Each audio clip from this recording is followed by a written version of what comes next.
Hello, everyone. Thank you for joining for the second part of the webinar on bentonite treatments.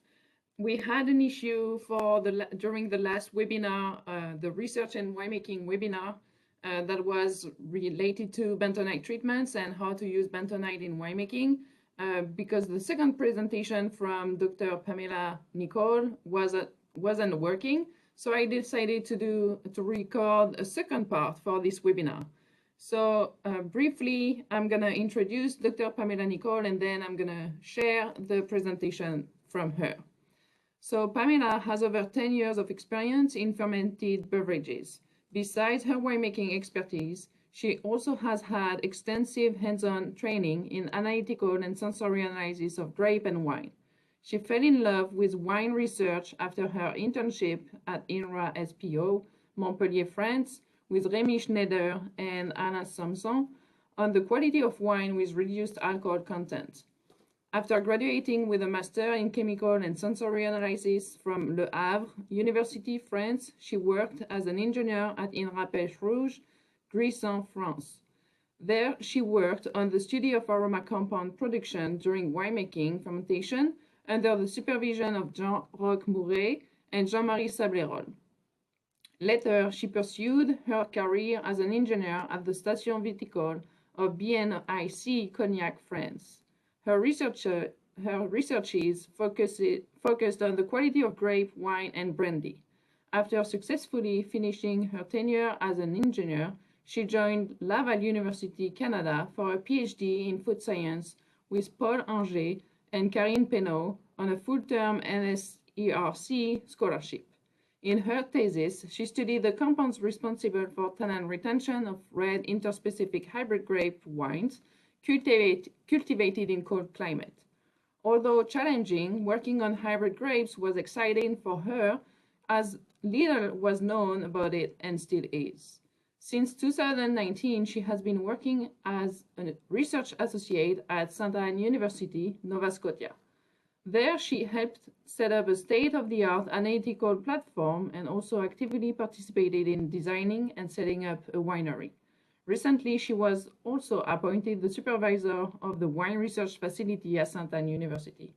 Currently, she is working on a research project which aims into understanding the relationship between growing conditions, berry ripening, berry maturity assessment, and wine quality in interspecific hybrid grapes from Eastern Canada. So now I'm going to share her presentation.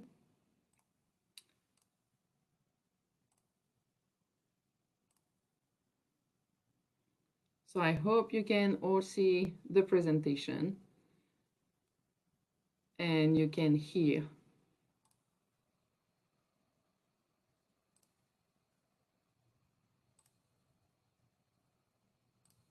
So, good afternoon, everybody. So before starting, I would like to thank Aude Waterloo and Andrew Horton for their invitation. So today I will present some of the results I obtained during my PhD in Laval University on tannin retention in red hybrid wine, which included some bentonite triol. But before that, I would like to give you some background about this study.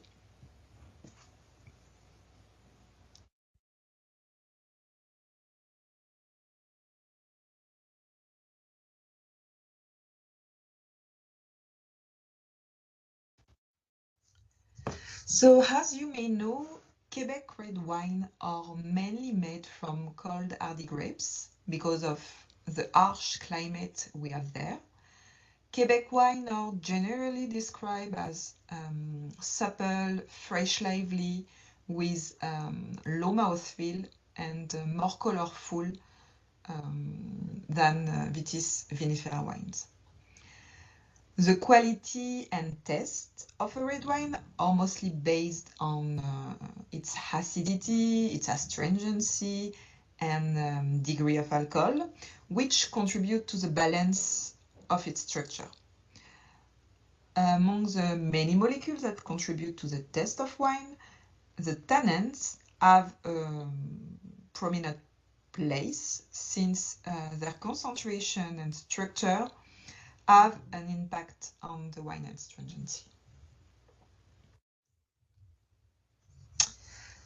So wine tannin can come from the grapes themselves, which mean the skin, the seeds, or even the stems. The barrel they are aged in, and the addition of enological tannin during the winemaking process. So the enological tannin are natural products extracted from botanical sources. They are divided in two classes.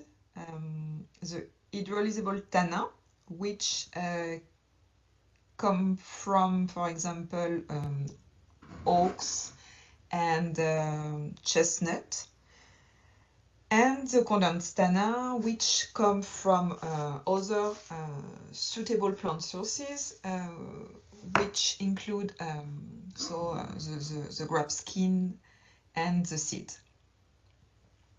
So the enological tannin from grape skin are the ones usually prefer because of the natural finish they give to the wine. Unfortunately, they are also the more expensive. And another aspect to take into account is that the enological tannin are not pure, and they contain only 10 to 50% of tannin. So the grape seed contains lots of tannin, but they are very hard to extract compared to the skin tannin during the winemaking. And it's the reason why skin tannins are prevalent in red wine. So, like I said, skin tannin or condensed tannin. Condensed tannin, I'll try to make it simple. Condensed tannin are a succession of flavin-3-ol unite, which can be catechin or epicatechin, for example. This tannin can be more or less short.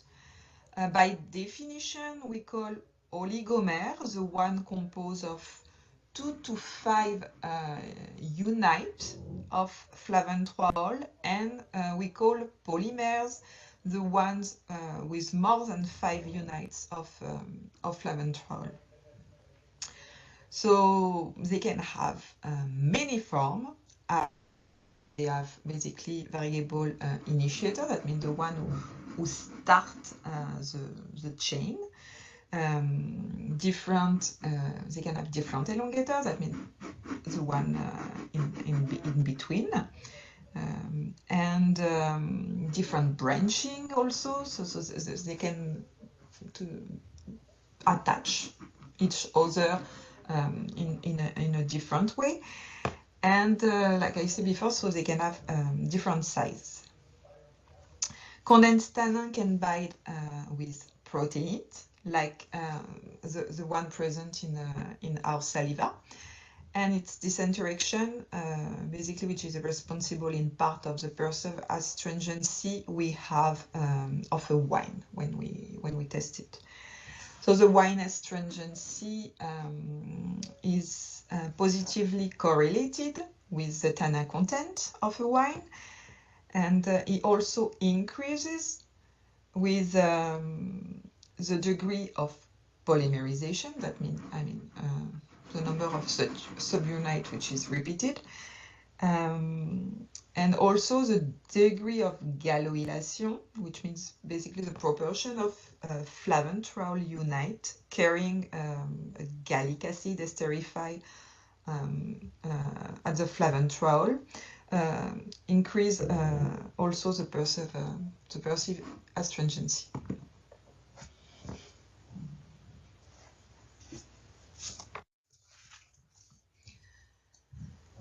So it is well known now that wine made from red hybrid cultivars are inherently low in tannin, and it is a reason why they have such a low mouthfeel.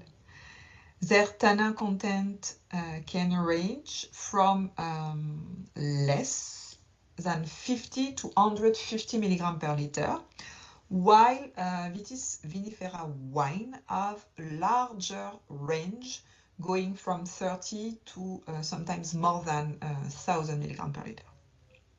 So, of course, so it will depend of different parameters, such as the climate, the type of cultivar, and the type of winemaking also you will apply.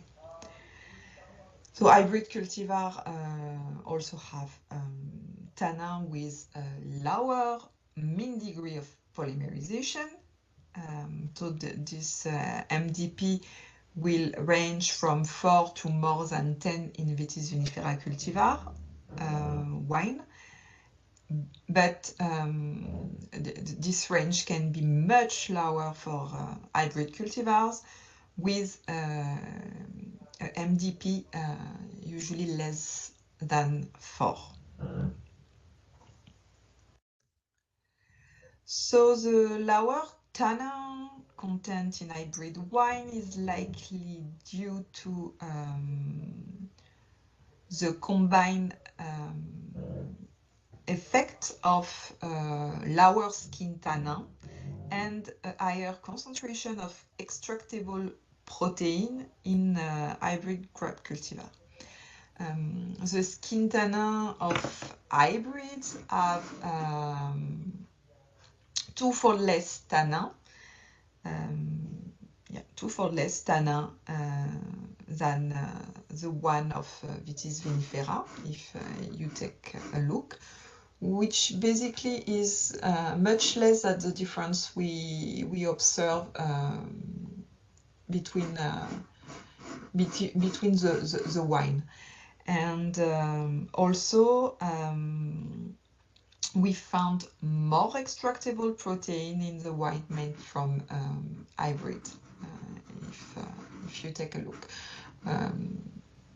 close to 200 milligrams per liter in average in hybrid, when we are at well, let's say close to 20 milligrams per liter in Vitis vinifera wine. So this protein appear to be pathogenesis-related protein. So this this protein can bind the grape tannins and also the exogenous tannins that you will add during your winemaking, and lead to their precipitation. And so these proteins are the same types which are responsible of those proteins usually, at least in the white winemaking, are usually removed with bentonite. So different processing methods traditionally used in red winemaking with Vitis vinifera cultivar to maximize the extraction of tannin from the grape have been already used. And between them, we found the cold maceration, the thermovinification, and the enzyme addition. So it has been observed that the wine obtained show little to no effect on the tannin content and their MDP. The addition of exogenous tannin at a commercial dose has also been tested to add on the initial grape tannin potential. So similarly, the wine obtained presented little to no effect, and no sensory difference was observed. And finally, some must treatments targeting extractable proteins have been studied in order to maximize the retention of tannin in wine, and between them, We found the bentonite, the must freezing, and the must heating to 95 Celsius degree. Also, all of these treatments were more or less effective on the protein content. Only the treatment with bentonite show significant result on the retention of tannin in the wine, but much less than expected. So possibly it was due to some remaining binding of tannin with the compound of the skin cell wall, which are the protein and the polysaccharide. So it is in this context that we hypothesize that adding higher enological tannin, removing the extractable protein and limiting the time of contact with the pomace will conduct to better retention of the tannin, including the one we had, basically the enological tannin.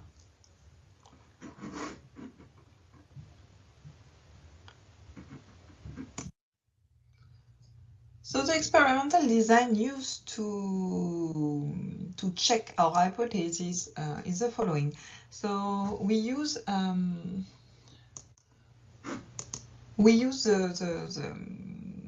hybrid grape variety red frontenac in this study, and so we look for the impact of different combination on protein, tannin, and pigment.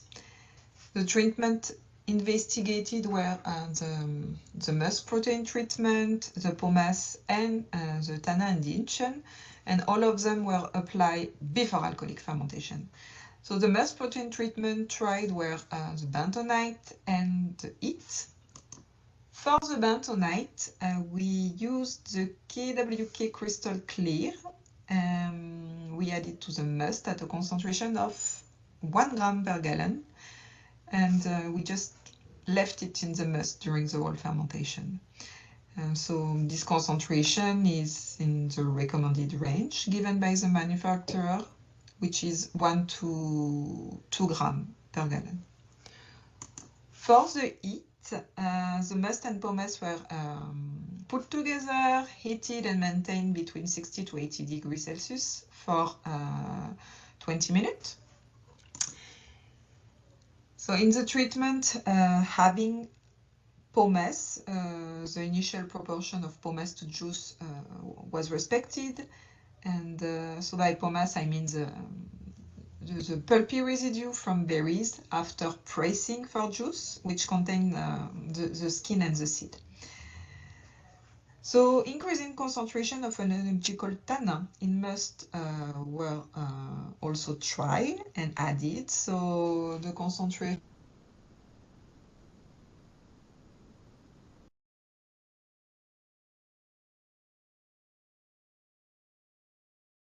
from Lafort, and so this enological tannin are derived entirely from grape skin and seed.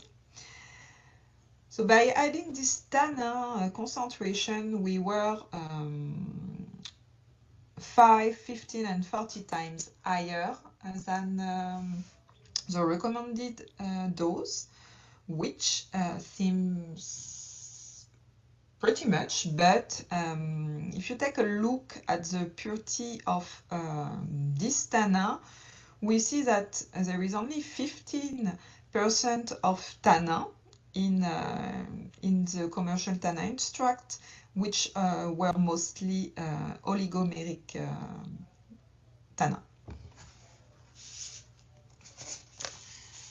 And so yeah, so here, so the control with pomace and enological tannin was interesting to mimic the classical and traditional on-skin fermentation, and we basically use it as a baseline in our study. So the results that I will present next are the one obtained at the end of the alcoholic fermentation. We also analyze post-fermentation up to close to 15 days, but I won't present the result.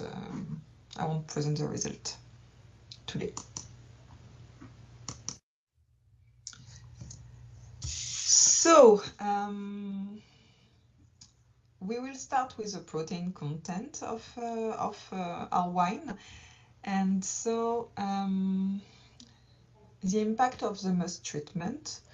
So we can see on this graph that adding bentonite to the must prior to the alcoholic fermentation reduce the protein concentration by 2 to 10 times when compared to the control wine, and the concentration remains stable after the end of the alcoholic fermentation. So this is with bentonite, and it's interesting to see that without protein treatment, the protein concentration was found to decrease also significantly, so up to 5 times after the alcoholic fermentation. Interestingly, addition of exogenous tannin to must, which is also known to contribute in protein precipitation, had a minor impact on the concentration of the control wine, so fermented with pomace. But reduced the protein concentration of the control wine fermented without pomace up to 3 times.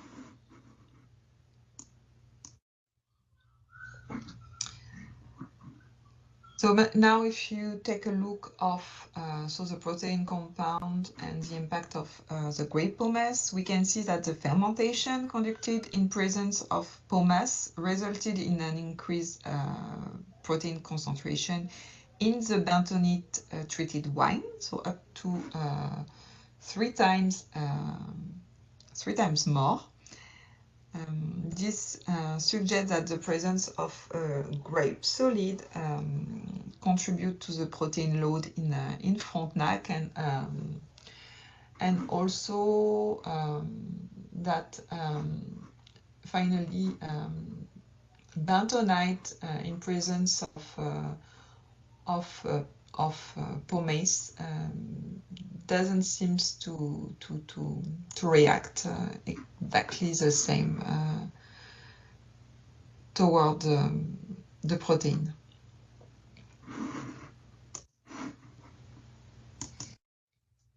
If now we move forward with the flavonoid content, surprisingly, you can see that removing the protein by applying a treatment prior alcoholic fermentation, so bentonite or heat, did not improve the tannin retention in wine. So this was quite a surprise for us. But if you look the impact of the grape pomace on flavonoid content, you can see that on the contrary, the presence of pomace had a strong impact on tannin extraction or even retention in our experimental wine.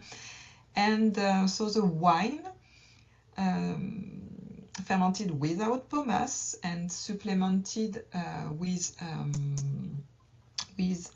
3 and 9 grams per liter of enological tannin show a significantly higher tannin concentration than the wine which were fermented with the pomace.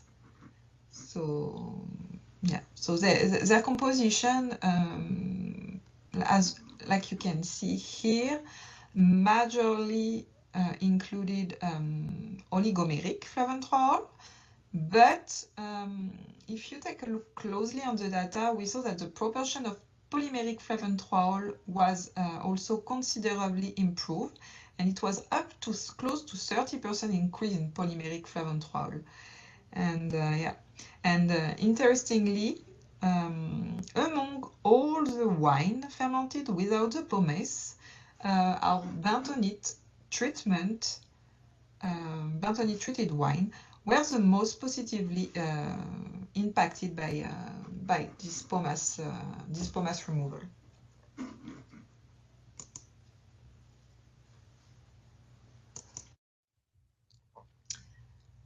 So now, if you look the impact of tannin addition on flavontrol content, you can see that both wines, so the one fermented with or without pomace, and supplemented with at least 3 grams per liter of analogical tannin, show a significant increase in the tannin concentration. If you look each time. If you look at the classic fermentation here, the red line, I don't know if you can see it properly, but you can see that with at least 3 grams per liter, you can see significant differences. And so on top of that, the addition of 9 grams per liter, we observe that it enhances the proportion of polymeric flavontrol in wine up to close to 18%, let's say, in average. But unfortunately, on this study, we didn't do any sensory analysis, which will be required because it's possible that when you add that much tannin in the wine, you may have some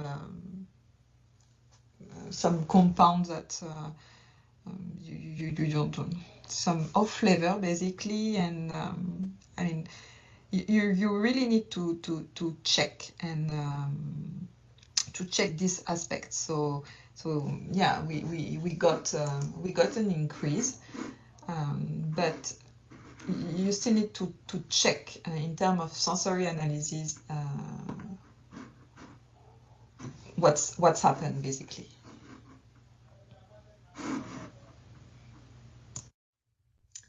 So to sum up, I will divide my conclusion into 3 points. First of all, the bentonite, his pros and cons, and same for tannin addition, and finally the pomace addition. So what I can say about bentonite is it's clearly very effective to remove the proteins from the hybrid grapes wine, and as we know that protein bind with tannin, it's anyway better to remove them. So this is a good point for this. In terms of sensory impact, as far as I know, based on the work which have been done in Montpellier, in RA, but it was on white wine. We don't expect it to have, if you use it in the normal range, basically, I don't expect it to have any huge impact on your aroma, basically. I observe that bentonite have an impact on the color, for sure, because I have an impact on my pigment content, and it's true that visually I clearly remember that there were less colors than the other treatment. So So yeah, and unfortunately, in terms of retention of tannin, even though we remove the protein, it clearly is not useless, but it didn't really do the job on this topic. Which make me go to the next point, tannin addition. So for me, with hybrid grapes, you don't really have a choice to add exogenous tannin. If you really want to try to cover a wider range of tannin in your wine, you have to add tannin. For example, if you look, 3 grams per liter of phenological tannin will give you between 300 and 700 milligrams per liter of tannin in your wine. So we expect obviously an increase in your astringency. But as I said before, there was no sensory analysis done, and we know that adding lots of phenological tannin can have a detrimental impact on the quality of your wine, basically, in terms of flavor. And anyway, you really need to check if it really impacts the astringency. I know that the last study, a recent study, shows that you have differences in terms of your wine. If you had, I think it was more than 1,200 grams per liter or something like that. They were able to distinguish the differences, but they were not sure if it was because of the aroma or in terms of the astringency. But anyway, what I mean is more work needs to be done on this topic, basically, on hybrid. And my last point, and it's a major point of our study, it was basically the fermentation in presence of pomace. So we saw that clearly, anyway, if you have to add enological tannin, it is better to do it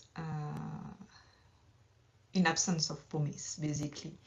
So in this case, because we saw that it and bentonite don't have any impact basically on the retention of the tannin, probably the heat treatment of your must in presence of pomace and the fermentation without pomace, which is something which is already done in France. I mean, it's what we call thermovinification, basically, can be, I believe, a good option for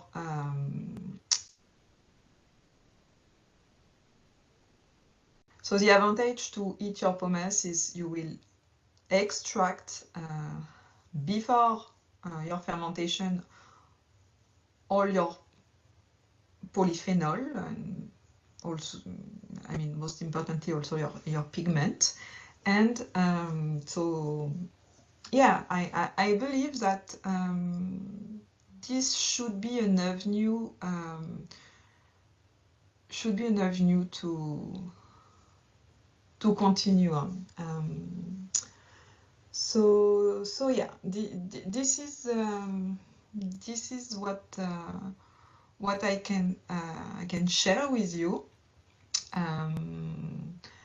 Unfortunately, I won't be able to be there if you have any question, but you have my email at the beginning. I hope you were able to understand me, even with my very heavy French accent, and if not, I'm very sorry for that. But yeah, if you have any question on this study, or don't hesitate to contact me to write to me, and it will be a pleasure for me to answer to any of your question. So thank you so much, and yeah, that's all. So